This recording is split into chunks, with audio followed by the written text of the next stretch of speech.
जय हिंद इम्बाइबर्स, कैसे हैं आप सभी लोग। भाई फटाफट फटाफट कमेंट करें कौन कौन लोग ऑनलाइन आ चुके हैं, ताकि हम सेशन को फटाक से शुरू कर सके, बगैर देरी के ये सेशन शुरू हो जाए।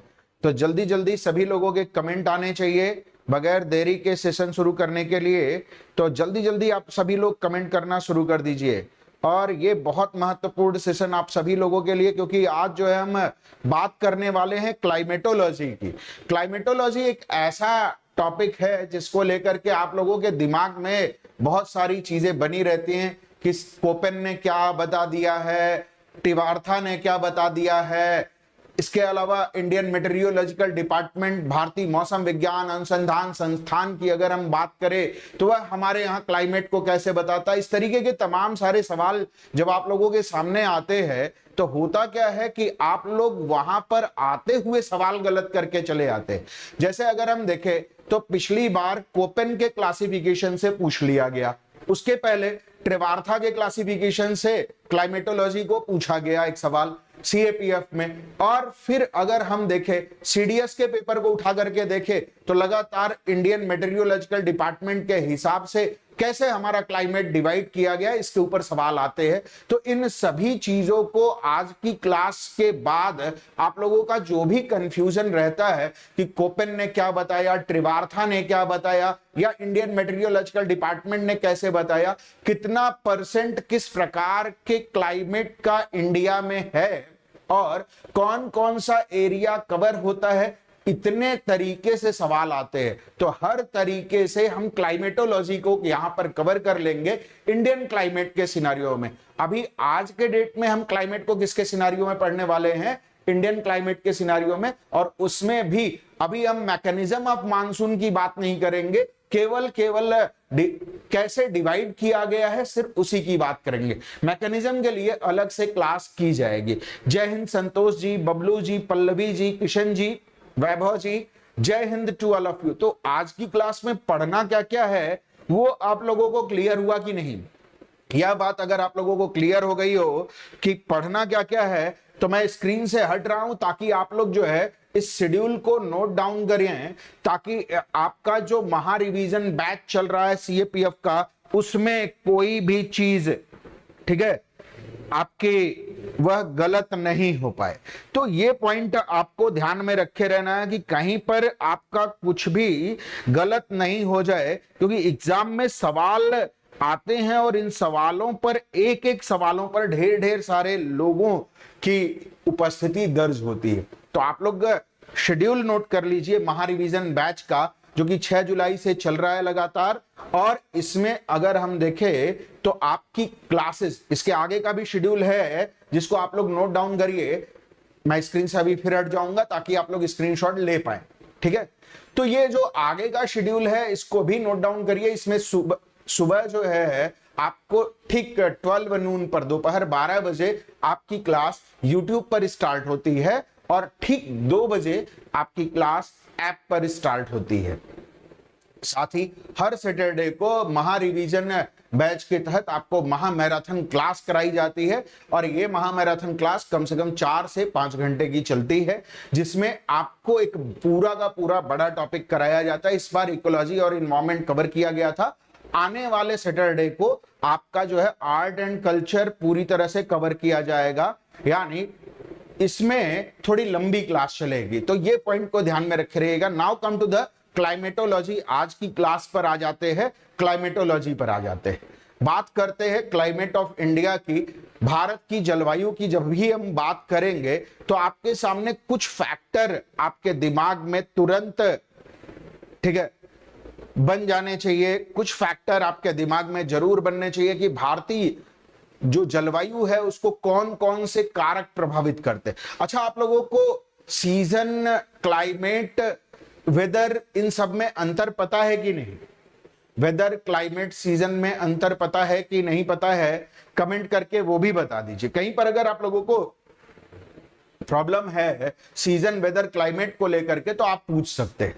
यहां पर खास बात समझिए, आपको मैंने यहां पर फैक्टर्स की बात किया, जैसे लैटिट्यूडनल पोजीशन, अक्षांशीय स्थिति की अगर हम बात करें तो भारत की अक्षांशीय स्थिति क्या है?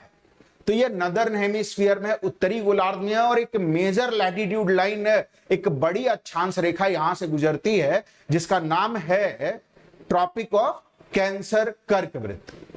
कर्कवृत्त क्या करता है, इंडियन क्लाइमेट को दो डिस्टिंक्ट क्लाइमेट में बांट देता है, दो बड़े क्लाइमेटिक जोन में बांट देता है। जो ट्रॉपिक ऑफ कैंसर के सदर्न का हिस्सा है, यानी कर्क रेखा के दक्षिण का जो हिस्सा पड़ता है, वो पूरा का पूरा हिस्सा अगर हम उसकी बात करें, कर्क रेखा के दक्षिण के हिस्से को, तो उसको हम कहते हैं ट्रॉपिकल रीजन, यानी उष्णकटिबंधीय क्षेत्र कहते हैं। तो दो बड़े जोन में ये बढ़ता है, ट्रॉपिकल रीजन, और अगर हम बात करें अपर पार्ट ऑफ द, यानी northern part of the tropic of cancer की बात करें कर्क रेखा से, अगर हम दक्षिणी हिस्से की बात करते, सॉरी उत्तरी हिस्से की बात करते हैं, तो उसको हम कहते हैं सब ट्रॉपिकल रीजन, उपोष्ण कटिबंधीय क्षेत्र कहते हैं। तो ये दो रीजन आपको समझने हैं कि ट्रॉपिकल रीजन क्या है, सब ट्रॉपिकल रीजन क्या है। तो ट्रॉपिक ऑफ कैंसर से डिवाइड होता है, यानी लैटिट्यूडनल पोजीशन दो डिस्टिंक्ट डिवीजन हमको दिखाती है। अब आते हैं रिलीफ यानी उच्चावच की बात करें। उच्चावच में सबसे पहले अगर हम देखें तो जो ईस्टर्न एंड वेस्टर्न घाट है, पूर्वी और पश्चिमी घाट की पहाड़ियां हैं, जो कि अगर हम देखें वेस्टर्न घाट की पहाड़ियां वह सदर्न साइड में क्या है, उनकी हाइट ज्यादा है as compare to the northern side. और यही कारण है कि जब हमारे यहाँ क्लाइमेट की बात करते हैं तो वह अलग अलग टाइप का climate due to the relief, उच्चावच की स्थिति, पठार, थार का मरुस्थल, नदियों द्वारा निर्मित मैदान, पहाड़ों की स्थितियां, इन सब के कारण जो है यह एक बिल्कुल अलग अलग जगहों पर अलग अलग टाइप के क्लाइमेट को शो करने वाला देश बन जाता है।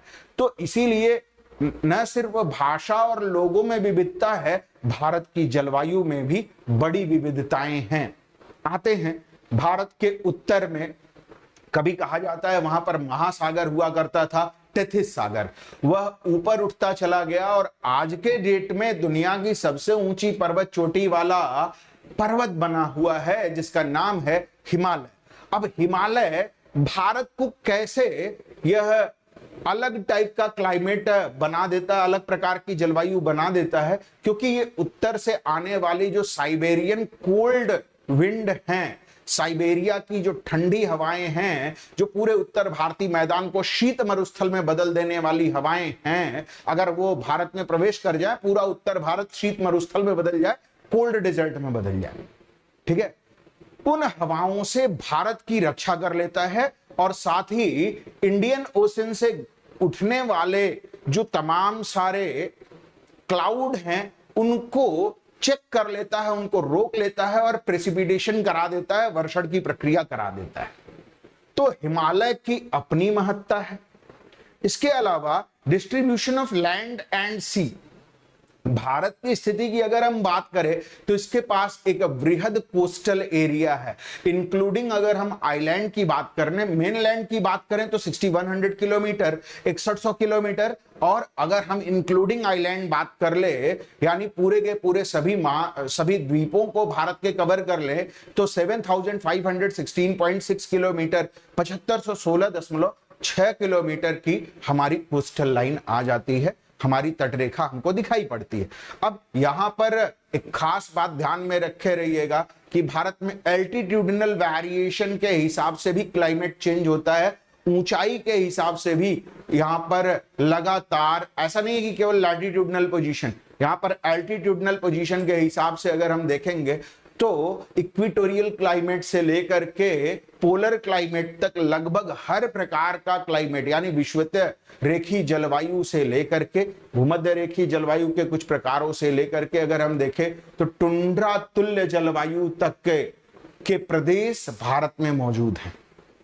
तो एक पूरा का पूरा कहने का मतलब है संपूर्ण पृथ्वी पर जितने भी प्रकार के क्लाइमेट हैं, each and every type of climate present in India, यहां पर घास के बड़े मैदान हैं, यहां पर उपजाऊ डेल्टाई क्षेत्र हैं, यहां पर छोटी पठारी क्षेत्रों की ऊंचाइयों वाले क्षेत्र हैं, वृहद ऊंचे हिमालय के पर्वत हैं, थार का मरुस्थल है, तो सब कुछ यहां पर है। हर एक प्रकार का क्लाइमेट है। तो ईश्वर ने बड़े फुर्सत में भारत को गढ़ा है ना। उसको आप ज्योग्राफिकल फेनामेना, प्लेट टेक्टोनिक्स बोल लीजिए या कुछ बोल लीजिए, वर्तमान भारत की स्थिति ऐसे पोजीशन पर है जहां पर सब कुछ आपको मिलता, हर प्रकार का क्लाइमेट। इसके अलावा डिस्टेंस ऑफ सी, कहीं पर समुद्र बिल्कुल पास में है, कहीं पर समुद्र थोड़ा दूर पर पड़ जाता है। तो अगर आप देखें पर्वतों के पीछे की स्थिति, पर्वतों के पास की स्थिति, समुद्र के पास की स्थिति, समुद्र से दूर की स्थिति, तो लैंड ब्रिज, सी ब्रिज, इसके अलावा वैली विंड और माउंटेन विंड, ये सभी यानी पर्वतीय समीर, स्थलीय समीर, घाटी समीर और आपके समुद्री समीर, तो ये सभी प्रकार के समीर यहां पर पाए जाते हैं। समीर यानी हवा, पवन की मैं बात कर रहा हूं, वो पाए जाते। तो इसको अगर आप ध्यान में रखे रहेंगे, क्लाइमेटोलॉजी को आप आसानी से कवर कर पाएंगे। समझ में आ रहा है कि नहीं? ये पॉइंट क्लियर हुआ कि नहीं क्लियर हुआ? नहीं नहीं, जोनल क्लासिफिकेशन को आप नहीं कह सकते किशन जी, क्योंकि कारण ये है कि अगर हम देखें कोपेन का क्लासिफिकेशन देखें तो 5 तो उसमें जो है प्रेशर के आधार पर है, लेकिन 2 ऐसा क्लासिफिकेशन है जो टेम्परेचर के आधार पर है। तो सिर्फ प्रेशर के आधार पर नहीं, उन्होंने टेम्परेचर के आधार पर भी किया हुआ है। तो वो जोनल क्लासिफिकेशन की हम बात नहीं कर सकते। उन्होंने कौन कौन से फैक्टर को इन्वॉल्व किया है वो बहुत जरूरी है जानना। आप ऐसा नहीं कर सकते कि केवल जोनल क्लासिफिकेशन है। इसीलिए मैंने सबसे पहला काम किया, आपको फैक्टर बताया कि प्रेशर है, इसके अलावा अगर हम बात करें भू आकृतियां हैं, टेम्परेचर है, ऊंचाई है। तो सबसे पहले जो मैंने चर्चा किया वो इसीलिए चर्चा किया कि आपको ये चीजें समझ में आए। अगर हम थोड़ा सा डीप में जाएंगे तो समुद्र से स्थितियों पर 2 बड़े फेनोमेना बनते हैं, हालांकि वो बनते पैसिफिक ओशियन में, प्रशांत महासागर में हैं, ठीक है, लेकिन वो इंडियन क्लाइमेट पर असर डालते हैं। जैसे अगर हम बात करें तो आपके दिमाग में 2 बातें हमेशा रहनी चाहिए, एक ला नीनो, एक अल नीनो। ला नीना और अल नीनो यानी सदर्न ऑसिलेशन भी आपके दिमाग में रहना चाहिए, जो कि पैसिफिक ओशियन में बनता है। तो इंडियन क्लाइमेट एक ऐसा क्लाइमेट है जो पूरे वर्ल्ड के क्लाइमेट से इंपैक्टेड होता है। और इवन अगर हम बात करें तो पेरू या हम्बोल्ट की कोल्ड करंट भी इंपैक्ट डाल रही है। तो संपूर्ण विश्व की परिस्थितियां यहां पर आकर के इंपैक्ट करती हैं। आप लोगों से मैंने एक सवाल पूछा हुआ था कि आप लोगों को क्लाइमेट और वेदर में डिफरेंशिएशन पता है कि नहीं, मौसम और जलवायु में अंतर पता है कि नहीं। आप में से किसी का जवाब नहीं आया तो मुझे बताना पड़ रहा है, मैं स्क्रीन से हट रहा हूं, इसको नोट डाउन करिएगा। एक साइड आपको क्लाइमेट के बारे में लिखा हुआ है और एक साइड जो है आपका वेदर के बारे में लिखा हुआ है। इधर जो है आपको क्लाइमेट और यहां पर वेदर के बारे में लिखा हुआ है। क्लाइमेट का मतलब हो गया average condition in a specific place at a given time, किसी निश्चित समयांतराल में किसी नियत स्थान की कुल औसत स्थिति क्या है, वो क्लाइमेट है। जबकि हम वेदर की बात करेंगे तो वो क्या हो जाता है, वह एटमॉस्फेरिक कंडीशन की बात करता है स्पेसिफिक प्लेस पर at specific point of time. मतलब अगर हम कहेंगे 12:15 बजे का वेदर, तो 12:15 पर क्या वेदर है वो वेदर हो गया। क्लाइमेट का मतलब हो गया कि एक पूरा का पूरा एवरेज लेंगे हम कि इस तरीके के क्लाइमेट के कंडीशन में हैं, जिसे हम पर्टिकुलर मंथ में अगर हम बात करें कि जुलाई से लेकर के सितंबर तक कैसा रहेगा क्लाइमेट, तो वो क्लाइमेट की हम बात करेंगे। यानी कंसिडरेबल टाइम में हम लेकर के देखेंगे, तब जो है हम क्लाइमेट की बात करते हैं। एक स्पेसिफिक टाइम में हम एटमॉस्फेरिक कंडीशन की बात करते हैं, तब हम वेदर की बात करते हैं। ठीक है, समझ में आ रहा है कि नहीं? यहां पर ध्यान दीजिएगा, क्लाइमेटिक कंडीशन में हमेशा 5 कंपोनेंट इन्वॉल्व रहते हैं। उन 5 कंपोनेंट को ध्यान से समझ लीजिए और नोट डाउन कर लीजिए। क्लाइमेटिक कंडीशन में atmosphere, hydrosphere, cryosphere, land surface and biosphere, इतनी चीजें इन्वॉल्व रहती हैं। यानी वायुमंडल, जलमंडल, हिममंडल, स्थल मंडल और जैव मंडल, ये सभी चीजें मिल करके ठीक है, नहीं नहीं मानसून के फैक्टर नहीं, अभी आपको समझ में आ जाएगा आप गलती कहां कर रहे हैं।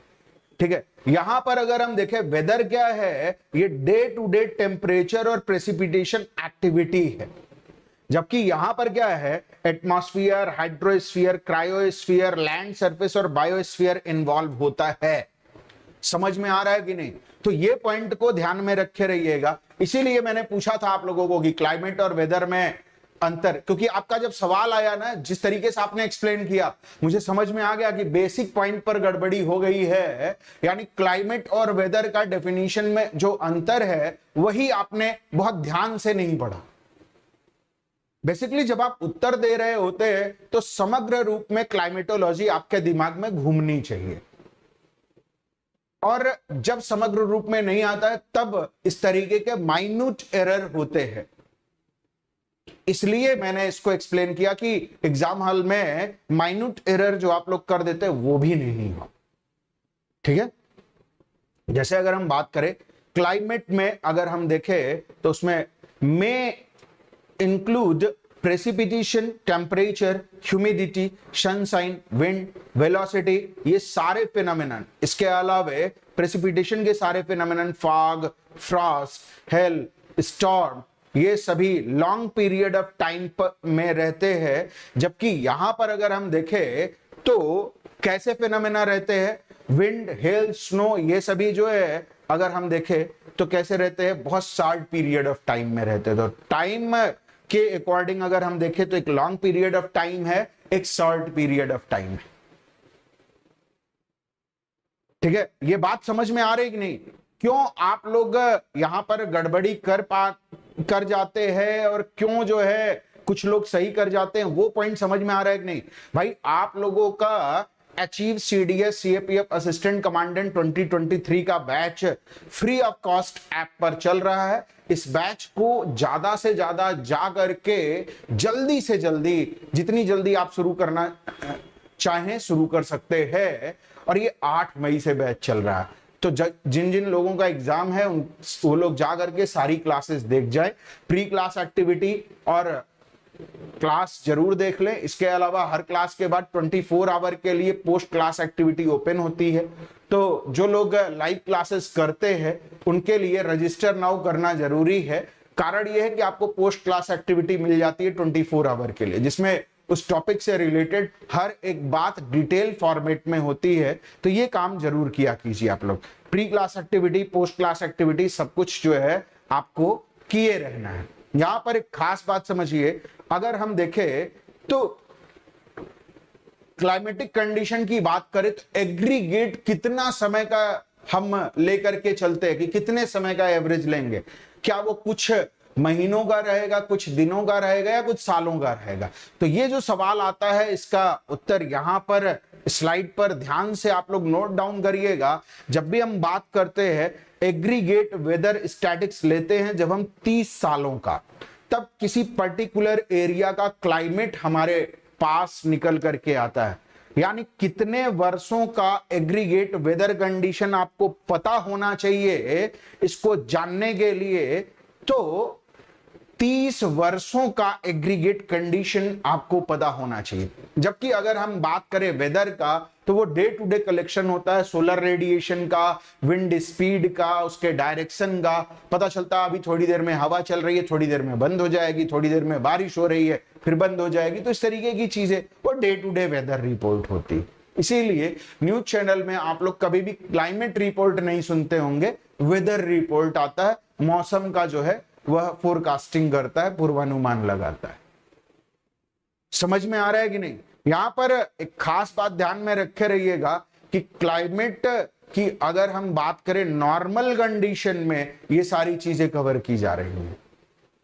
ठीक है, 30 ईयर का नॉर्मल कंडीशन में होता है, जबकि वेदर में हमेशा रियल टाइम में मेजरमेंट होता है कि 12 बजे बारिश हुई थी तो मतलब 12 बजे वो एग्जैक्ट टाइम पीरियड आपको शो हो रहा है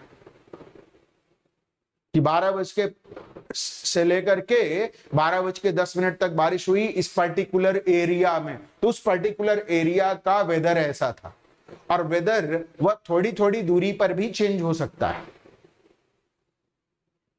ठीक है, क्लाइमेटिक कंडीशन की बात करें तो बड़े एरिया को कवर कर रहा है। तो ये पॉइंट आपने ध्यान में हमेशा रखे रहना है।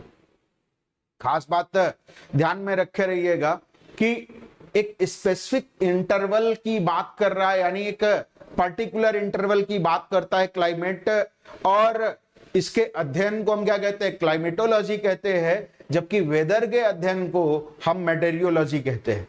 तो अगर आप लोगों से कभी भी क्लाइमेटोलॉजी और मेटेरियोलॉजी में अंतर पूछ लिया जाए, जलवायु विज्ञान और मौसम विज्ञान में अंतर पूछ लिया जाए, तो ये ध्यान में रखे रहिएगा कि जलवायु विज्ञान और मौसम विज्ञान में भी अंतर है। जय हिंद अनन्या बघेल जी, जय हिंद किशन जी, भाई आकाश जी जय हिंद। तो ये पॉइंट ध्यान में रखे रहिएगा। क्लियर है आपको, ये समझ में आ रहा है कि नहीं? कभी कभी क्या होता है ना कि आप लोगों से पूछा जाता है मेटीरियोलॉजी, आप लोग क्लाइमेटोलॉजी बताते हैं, और इस तरीके का सवाल जो है सीडीएस में बड़ा इंटरेस्टिंग करके पूछा हुआ था कि अगर हम बात करते हैं दिल्ली में हो रही बारिश की, तो उसको हम किसके तहत पढ़ेंगे। सवाल यही पूछा गया था कि दिल्ली में हो रही बारिश को किसके तहत पढ़ा जाएगा। आपके पास ऑप्शन क्या दिया हुआ था, क्लाइमेटोलॉजी, मेटेरियोलॉजी, कॉस्मोलॉजी, इस तरीके के ऑप्शन आए हुए थे। सीडीएस ने ऐसा सवाल पूछा हुआ था। अब आप बताइए कि दिल्ली में हो रही बारिश को कौन एक्सप्लेन, किसके तहत एक्सप्लेन किया जाएगा, क्लाइमेटोलॉजी के तहत या मेटेरियोलॉजी के तहत? आप लोगों का कमेंट आना चाहिए। यहां पर एक सवाल जो कि सीडीएस में पूछा जा चुका है, वही सवाल मैंने आप लोगों से पूछा है कि किसके तहत जो है इसको एक्सप्लेन किया जाएगा। उसमें ऑप्शन में एक कॉस्मोलॉजी भी था, ठीक है? तो कमेंट करके बताइए कि किसके तहत उसको। जी हाँ, बिल्कुल सही है किशन जी, आपका आंसर मेटेरियोलॉजी के तहत जो है उसको एक्सप्लेन किया जाएगा। अब हम बात करते हैं भारत में कौन कौन से सीजन हैं। ठीक है, वेदर और सीजन में क्या डिफरेंस है। वेदर की अगर हम बात करते हैं तो वो स्पेसिफिक टाइम पीरियड में है, पर्टिकुलर टाइम में, यानी डे टू डे वो जो है डे, एक पर्टिकुलर डे में भी कई बार चेंज होता है। अब हम बात करते हैं सीजन की। सीजन का मतलब हो गया इन अ मंथ, या अगर हम बात करें 30 to 90 डेज का हम एवरेज लेते हैं तब हम सीजन कहते हैं। और भारत में इसके अकॉर्डिंग अगर हम लेकर के देखें तो कुल कितने सीजन हैं, 4 सीजन हैं। यह तो आप लोगों को पता है। विंटर कब से कब तक, दिसंबर टू अर्ली अप्रैल। समर सीजन या प्री मानसून सीजन की बात करें तो अप्रैल से जून तक है। कभी कभी जो है यह सवाल आपसे किया जाता है, यही आपको नोट डाउन करना है कि नॉर्थ वेस्टर्न इंडिया में, उत्तरी पश्चिमी भारत में प्री मानसून सीजन कब से कब तक होता है। यह सवाल सीएपीएफ में पूछा हुआ है।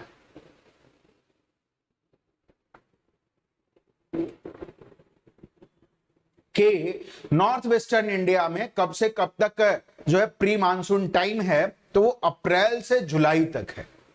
समझ में आ रहा है। मानसून या रेनी सीजन की बात करें तो जून टू सितंबर, और पोस्ट मानसून की अगर हम बात करें तो अक्टूबर से दिसंबर, जिसको आप यहां पर चित्र में भी अलग अलग सीजन को देख सकते हैं। ये पॉइंट आप लोगों को समझ में आया कि नहीं आया। नाउ क्लाइमेट ऑफ इंडिया, तो अगर आप चारों सीजन को देखना चाहते हैं, एक वीडियो के माध्यम से आप लोगों को रिप्रेजेंट करके दिखा दे रहे हैं कि क्लाउडी सीजन, फिर रेनी सीजन, फिर आपका स्नोई सीजन, इस तरीके से गर्मी, बारिश, वसंत ऋतु और शीत ऋतु आपको सभी यहां पर दिखाई दे रहे होंगे। सबको आप लोग देख सकते हैं कि खूब गर्मी का सीजन है, फिर उसके बाद बारिश का सीजन, और फिर उसके बाद जो है विंटर सीजन जिसमें स्नोफॉल आपको दिख रही है। तो एक 3 सीजन को आपको मैंने एक शार्ट वे में दिखा दिया। होपफुली आपको ये पॉइंट क्लियर हो गया होगा। अब जो आपके लिए इंपॉर्टेंट है, जहां से सवाल आता है और आप लोग नहीं कर पाते, पेपर देखा है पिछले 5 सालों का। पिछले 5 सालों के पेपर में आप लोगों को एवरेज एनुअल टेम्परेचर से सवाल आया हुआ है, हाईएस्ट एवरेज टेम्परेचर से सवाल आया हुआ है, और लोएस्ट एवरेज टेम्परेचर से सवाल आया हुआ है।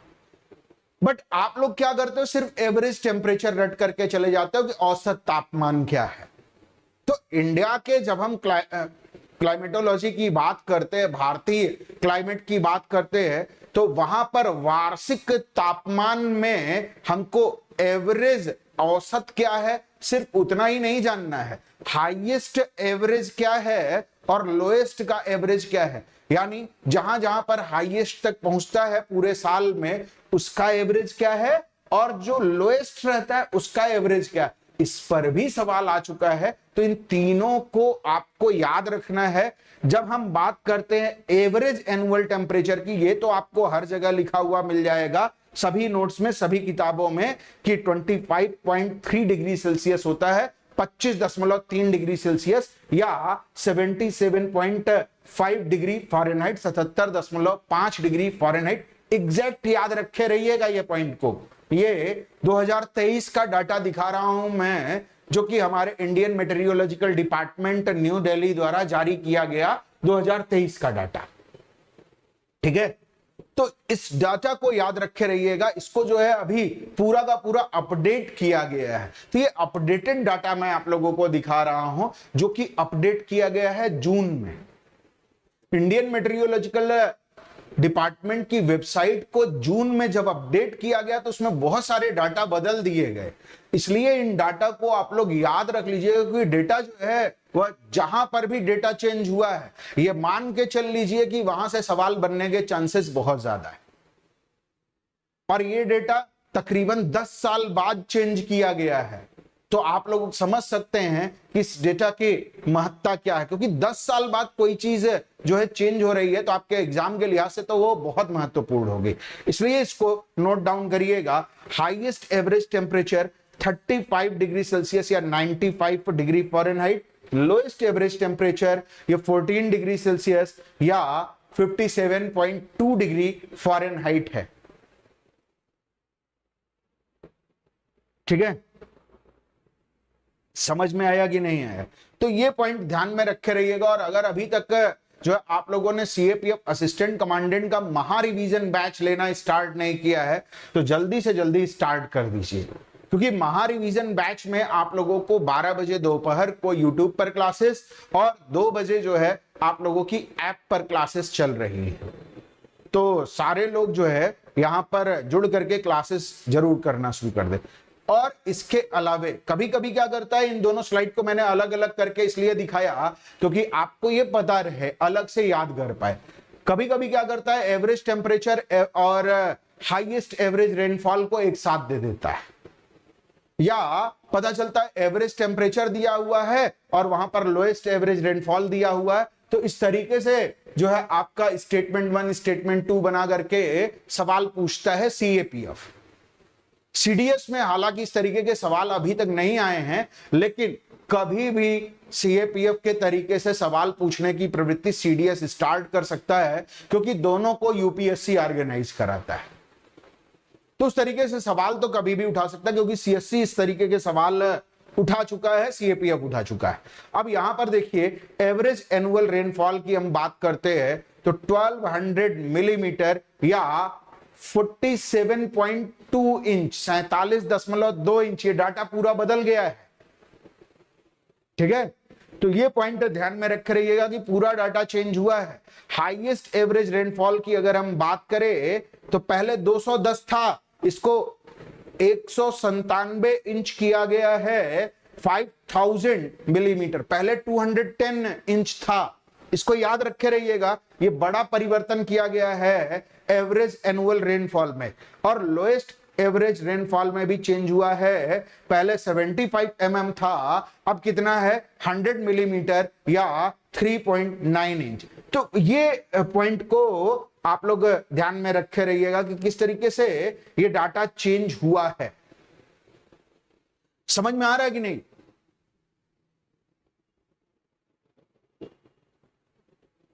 क्योंकि एक बड़ा परिवर्तन है। Now come to the Koppen classification. Koppen के वर्गीकरण की हम बात करते हैं यहां पर कि कोपेन ने कैसे इसको क्लासिफाई किया हुआ है, उसको देखते हैं। ठीक है, now come to the Koppen classification. Koppen classification में अगर हम देखें तो कुछ वर्ड आपको दिख रहे हैं, ई, ईटी, ठीक है, डीएफसी, बीएसएचडब्ल्यू, बीडब्ल्यूएचडब्ल्यू। अगर आपको लोकेशन जैसे सीडब्ल्यूजी, इसके ऊपर सवाल आया हुआ था कि भाई जो भारत का मैदानी क्षेत्र है वह कौन से लेटर से डिनोट करते हैं कोपेन, सीधा सवाल पूछा हुआ था आपसे, मतलब डायरेक्ट फैक्चुअल डाटा पूछा हुआ था कि कोपेन भारत के मैदानी क्षेत्रों को किस लेटर से डिनोट करते हैं। सीएपीएफ ने इसी सवाल को थोड़ा सा हार्ड बना करके पूछा हुआ था। एक तरफ जो है उसने लेटर दिए हुए थे, एक तरफ उसने जो है 4 अलग अलग क्लाइमेटिक जोन दे दिए थे, जिसमें रेन शैडो एरिया को अगर हम देखें तो BSHW इसको दिया हुआ था और AMW जो हमारा केरल का कोस्टल एरिया है उसको दिया हुआ था। तो इस तरीके से आपसे सवाल आया हुआ है। अगर आप लोगों ने पिछले पेपर देखे होंगे तो पेपर देखा है कि नहीं, तो सीएपीएफ के पेपर में थोड़ा सा हार्ड किया हुआ था as compare to the CDS. वहां पर क्या किया हुआ था कि इसको 4 दे करके आपको मैच द वर्ड टाइप का दिया हुआ था, और सीडीएस ने तो डायरेक्ट सवाल पूछा हुआ था 2021 में। और किशन जी आपने 2021 का पेपर दिया हुआ है तो आपको पता होगा कि ये वाला सवाल आया था जो मैं बात कर रहा हूं कि हमारा जो प्लेन एरिया है इंडो गंगेटिक प्लेन का, उसको सिंधु गंगा के मैदानों को कौन से लेटर से कोपेन दिखाता है, ये सवाल सीधे आया हुआ था, है ना।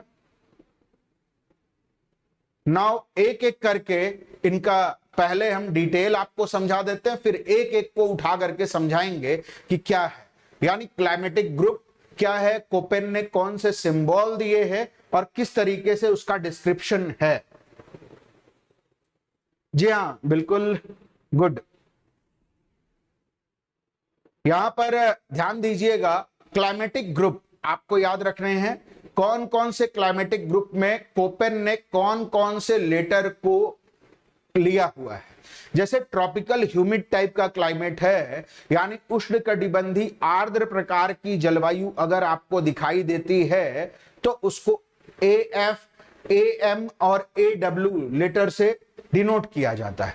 यानी हॉट एंड ह्यूमिड, पूरे वर्ष भर यहां पर क्या रहता है, गर्म और आर्द्र जलवायु बनी रहती है, और एवरेज टेम्परेचर औसत तापमान 18 डिग्री सेल्सियस से ऊपर बना रहता है। जैसे हमारा सदर्न वाला हिस्सा जो है उसको आप देख सकते हैं, दक्षिणी हिस्से की बात करें तो ए लेटर वाले जनरली आपको AF, AM, AW इस तरीके के जो लेटर आपको दिखाई देंगे वह कहां दिखाई देंगे, वह दिखाई देंगे सदर्न हिस्से में, दक्षिणी हिस्से में, यानी ट्रॉपिकल रीजन में दिखाई देंगे। तो अब यहां पर देखिए स्टेटमेंट बेस्ड सवाल कैसे बनेगा, ट्रॉपिकल को लेकर के, सब ट्रॉपिकल को लेकर के सवाल पूछा जाएगा। ड्राई क्लाइमेट की अगर हम बात करें तो वह BHW, BWK, BSH और BSK से होता है। ड्राई का मतलब है हॉट एंड ड्राई वाला एरिया, और हॉट एंड ड्राई का मतलब हो गया कि आपका जो डेजर्टिक कंडीशन वाला एरिया, थार के डेजर्ट के आसपास वाला एरिया, वहां पर इस लेटर से डिनोटेड चीजें आपको दिखाई देंगी। अभी एक एक पॉइंट को उठाएंगे, अभी तो यहां पर चार्ट में आपको एक शॉर्ट समरी दे रहे हैं ताकि आपके दिमाग में एक पूरा का पूरा ओवरऑल डाटा बन जाए। फिर आपको एक एक पॉइंट मैं यहां पर डिनोट कर दूं ताकि आपको कहीं पर कोई दिक्कत ना आए। अब आते हैं वार्म टेम्परेट क्लाइमेट की बात करें तो इसमें CFA, CFB, CSA, CSB, CWA और CWB, यानी जब भी हम वार्म टेम्परेट क्लाइमेट की बात करेंगे, टेम्परेट का मतलब होगा शीतोष्ण। अब सी लेटर जो है वो हमेशा ट्रॉपिक ऑफ कैंसर से ऊपर रहेगा, कर्क रेखा से ऊपर रहेगा, क्योंकि टेम्परेट टाइप का क्लाइमेट वो कहां पर है, तो कर्क रेखा से बिलो तो रहेगा नहीं, वो हमेशा कर्क रेखा से ऊपर रहेगा। तो अगर मोटा मोटे तौर पर भी अगर आपके दिमाग में, इसीलिए मैंने पहले आपको वहां पर डिवीजन बताया था, कारण यह कि मोटे तौर पर अगर आपके दिमाग में भी बैठा हुआ है तो ऑप्शन नहीं भी समझ में आ रहा तब भी आप सही टिक करके चले आएंगे। मेरी बात समझ रहे हैं ना, कैसे टिक करना है आपको। यहां पर ध्यान दीजिएगा, जब हम कोल्ड टेम्परेट क्लाइमेट की बात करेंगे, जैसे ही कोल्ड आ जाएगा डी लेटर आ जाएगा, यानी जहां पर ठंडी बहुत ज्यादा पड़ रही है। ठंडी कहां पर पड़ेगी? पर्वत के निचले हिस्सों में पड़ेगी। और जब हम बात करेंगे डी लेटर से लिखा हुआ कोई भी क्लाइमेट दिख रहा है तो वह बहुत ऊंचाई पर नहीं होगा पर्वतों में, यानी आइस कैप वाला एरिया नहीं होगा, लेकिन वह मैदानी क्षेत्र भी नहीं होगा जहां पर गर्मी पड़ रही है, यानी मैदानी क्षेत्र और आइस कैप के बीच का एरिया है। जैसे अगर हम देखें तो जम्मू कश्मीर का क्लाइमेट वो डी लेटर से आपको डिनोटेड उधर का क्लाइमेट दिखेगा, उत्तराखंड का क्लाइमेट दिखेगा, कुछ जगहों का जो है हिमाचल प्रदेश का क्लाइमेट है वह दिखेगा आपको, नॉर्थ ईस्टर्न रीजन में अरुणाचल प्रदेश के आसपास डी लेटर दिखाई देंगे। तो इस तरीके के लेटर आपको कहां दिखाई दे रहे वो बहुत महत्वपूर्ण है। बात समझ रहे हैं? रीजन जब आपने कैच करना शुरू कर लिया तब आप आंसर बहुत सही लगा करके आएंगे। और जैसे ही ई लेटर आपको दिखाई दे, इसका मतलब क्या होता है? पोलर टाइप क्लाइमेट, ध्रुवीय प्रकार की जलवायु, यह जो है हमेशा पोलर टाइप क्लाइमेट कहां पर मिलेगा? बिल्कुल पीक पर मिलेगा। बहुत ठंडी है, पूरे वर्ष भर 0 डिग्री सेल्सियस से टेम्परेचर बिलो रहता है। तो ये पॉइंट को ध्यान में रखे रहिएगा। क्लियर है? अब यहां पर एक एक करके ये पॉइंट क्लियर हुआ कि नहीं, कि कैसे बड़े पैमाने पर आप लोग देख पाएंगे। अब आते हैं ए लेटर को उठाते हैं। बिल्कुल आपने सही कहा, वो ट्रॉपिकल ह्यूमिड क्लाइमेट, उष्ण कटिबंधी आर्द्र जलवायु को हम ए लेटर से डिनोट करते हैं। अब उष्ण कटिबंधी ट्रॉपिकल अगर वेट है, ठीक है, तो उसको ए एफ कहेंगे।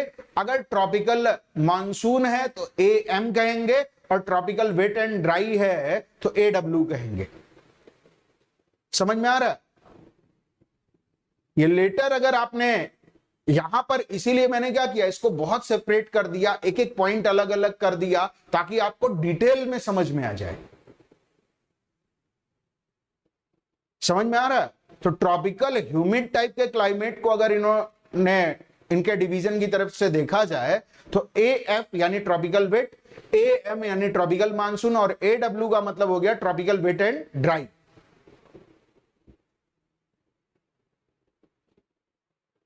ठीक है? तराई रीजन का क्या होगा, यहां पर आइए आपको समझ में आ जाएगा। अब आप देखिए तराई रीजन में क्या है, वन क्षेत्र है, ठीक है, तो उसको सी लेटर में चलेंगे तो आपका डिफाइन हो जाएगा। बी लेटर में आते हैं ड्राई क्लाइमेट, शुष्क जलवायु। अब इसमें अगर सब ट्रॉपिकल है तो बी एस एच, सब ट्रॉपिकल डेजर्ट है, उष्ण कटिबंधी, उपोष्ण कटिबंधी मरुस्थल। ध्यान से समझिएगा, सब ट्रॉपिकल स्ट्रेपी यानी क्या है? सब ट्रॉपिकल का मतलब क्या हो गया? ये ट्रॉपिक ऑफ कैंसर से ऊपर है या नीचे है?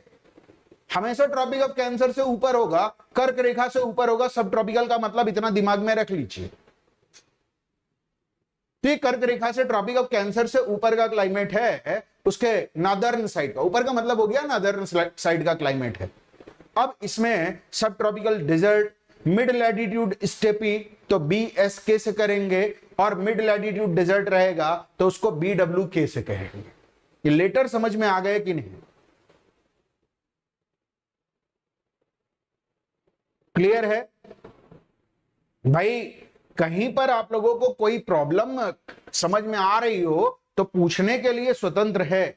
और अगर अभी तक आप लोगों ने इम्बाइब का ऐप डाउनलोड नहीं किया है तो जल्दी से जल्दी जाकर के ऐप को डाउनलोड कर लीजिए। बेहद महत्वपूर्ण ऐप है आप लोगों की तैयारी को लेकर के, ये बेहद जरूरी ऐप है आपकी तैयारी को लेकर के, ताकि आप जो है इसको तैयारी अपनी अच्छे से कर पाए। साथ ही आप अपने एग्जाम के अकॉर्डिंग डिफेंस, बैंकिंग या एसएससी जिसकी आप तैयारी कर रहे हैं उसके टेलीग्राम ग्रुप को जरूर ज्वाइन कर लीजिए, ताकि उससे रिलेटेड कोई जानकारी, कोई पीडीएफ आपसे छूट नहीं जाए। ठीक, आते कोपेन के क्लासिफिकेशन में सी लेटर पर आते हैं वार्म टेम्परेट क्लाइमेट। यहीं पर आपके प्रश्न का उत्तर मिल जाएगा। ह्यूमिड सब ट्रॉपिकल, आर्द्र उष्णकटिबंधी है तो C F A. Mediterranean type का है, भूमध्य सागरी जहां पर शीत ऋतु में बारिश हो रही है तो सी एस, और मैरीन वेस्ट कोस्ट वाला है, समुद्री पश्चिमी किनारे तुल्य जलवायु है तो C F B. Now come to the next, आते हैं कोल्ड स्नो फॉरेस्ट क्लाइमेट। ध्यान से समझिए, कोल्ड स्नो फॉरेस्ट क्लाइमेट रहेगा तो डी लेटर से रहेगा, डिनोट किया जाएगा। और अगर ह्यूमिड है और महाद्वीपीय है, आर्द्र है महाद्वीपीय है, तो डी एफ टाइप का। और सब आर्कटिक, यानी कहने का मतलब है कि पहाड़ के तलहटी क्षेत्रों में बसा हुआ है, तब उसको हम क्या कहेंगे, डी डब्ल्यू कहेंगे।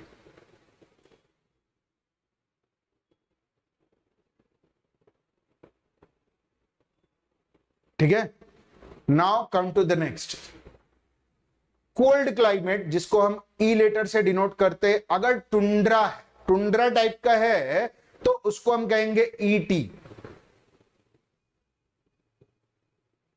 यहां पर गर्मी पड़ेगी ही नहीं, मतलब अगर गर्मी भी पड़ रही है तो भी टेम्परेचर, मतलब वो मैक्सिमम टेम्परेचर 4 डिग्री सेल्सियस के आसपास तक पहुंचता है ऐसे एरिया, समझ रहे। और पोलर आइस कैप वाला एरिया, यहां पर तो बिलो जीरो हमेशा रहता है, तो ई एफ कहते हैं। ये पेरिनियल आइस है, वर्ष भर पूरी तरह से जमा रहता है, जो बहुत हाई एल्टीट्यूड वाला एरिया है इंडिया का, जो बेहद ऊंचाई वाला क्षेत्र है। ठीक, now come to the Trewartha classification. Trewartha के क्लासिफिकेशन पर भी सवाल पूछा गया था, जो आपने कहा ना कि BSH पूछा गया था। आपका एक सवाल आया था कि सर BSH पूछा गया था, आपने पूछा ना, वो ट्रेवार्था का क्लासिफिकेशन था, वो कोपेन का क्लासिफिकेशन नहीं है। यहां पर ध्यान दीजिएगा, ये सब ट्रॉपिकल डेजर्ट, ये ट्रेवार्था का क्लासिफिकेशन है।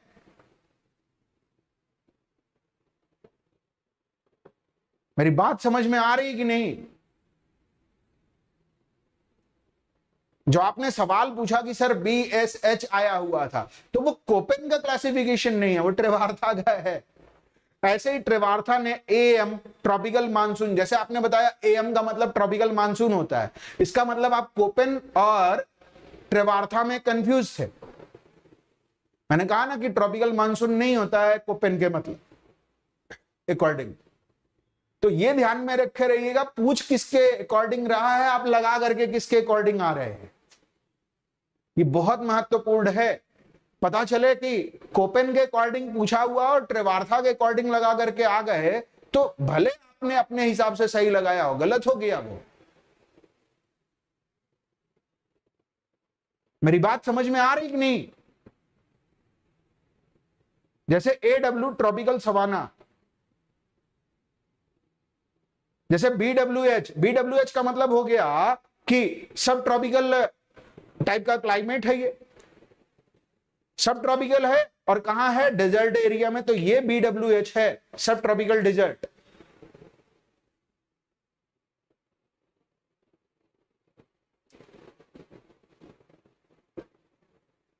समझ में आ रहा है कि नहीं? उपोष्ण सब ट्रॉपिकल का मतलब ट्रॉपिक ऑफ कैंसर से ऊपर हो गया, और डेजर्ट है, हॉट टाइप का क्लाइमेट है, और कैसा है, डेजर्टिक कंडीशन में, तो BWH। कहीं कोई सवाल है तो आप लोग पूछ सकते हैं, और कोई सवाल आपके दिमाग में बन रहा हो। मैंने ट्रेवार्था का इसलिए दिखाया क्योंकि आपने AM का मतलब जो है, आपने सीधे कह दिया था कि सर ट्रॉपिकल मानसून होता है, तो मुझे समझ में आ गया कि आप कोपेन और ट्रेवार्था को लेकर के कंफ्यूजन में पड़े हुए हैं, तो ये कंफ्यूजन को दूर कर लीजिए। कहीं कोई सवाल आपके दिमाग में बन रहा हो, पूछने के लिए स्वतंत्र हैं।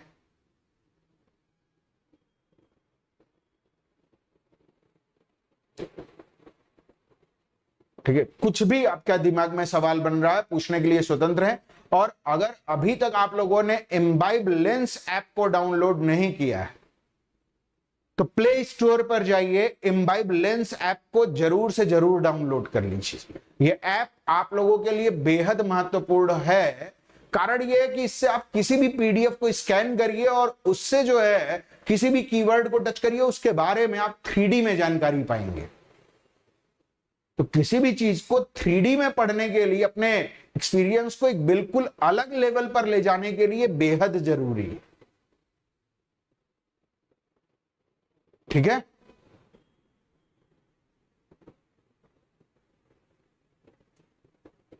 क्लियर हुआ नहीं क्लियर हुआ? कहीं कोई डाउट हो पूछने के लिए स्वतंत्र हो, ठीक है।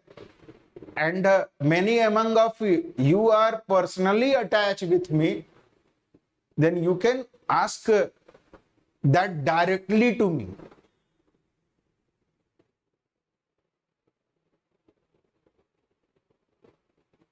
ठीक है, तो ये आज के लिए इतना ही, बाकी सब नेक्स्ट क्लास में होगा गाइस। आप लोग अगर हमारे चैनल पर नए हैं तो चैनल को लाइक शेयर सब्सक्राइब जरूर करिए और सही टाइमिंग पर क्लास में मौजूद रहा करिए। शाम को 6 बजे आप लोगों की हिस्ट्री की कंसेप्चुअल क्लास होती है एसएससी चैनल पर, और शाम को 7 बजे हिस्ट्री के क्वेश्चन ऐप पर कराए जाते हैं। तो ऐप पर डे हिस्ट्री के क्वेश्चन कराए जा रहे हैं, जीके के पूरे क्वेश्चन कराए जा रहे हैं। तो उसको जो है करने के लिए ऐप पर आइए शाम को 7 बजे, और एसएससी के चैनल पर एसएससी के जितने भी पार्ट हैं उसमें, और इसके अलावा यूट्यूब पर शाम को 6 बजे एसएससी चैनल पर आइए, आपकी सारी क्लासेस वहां पर कराई जा रही हैं। ठीक है, तो अभी हिस्ट्री के मॉडर्न हिस्ट्री की पूरी कंसेप्चुअल क्लैरिटी के साथ क्लास चल रही है, तो उसको जरूर अटेंड करिए। अभी के लिए इतना ही, बाकी सब नेक्स्ट क्लास में करेंगे गाइस। बाय बाय, जय Hind officers. Keep imbibing. We believe in you.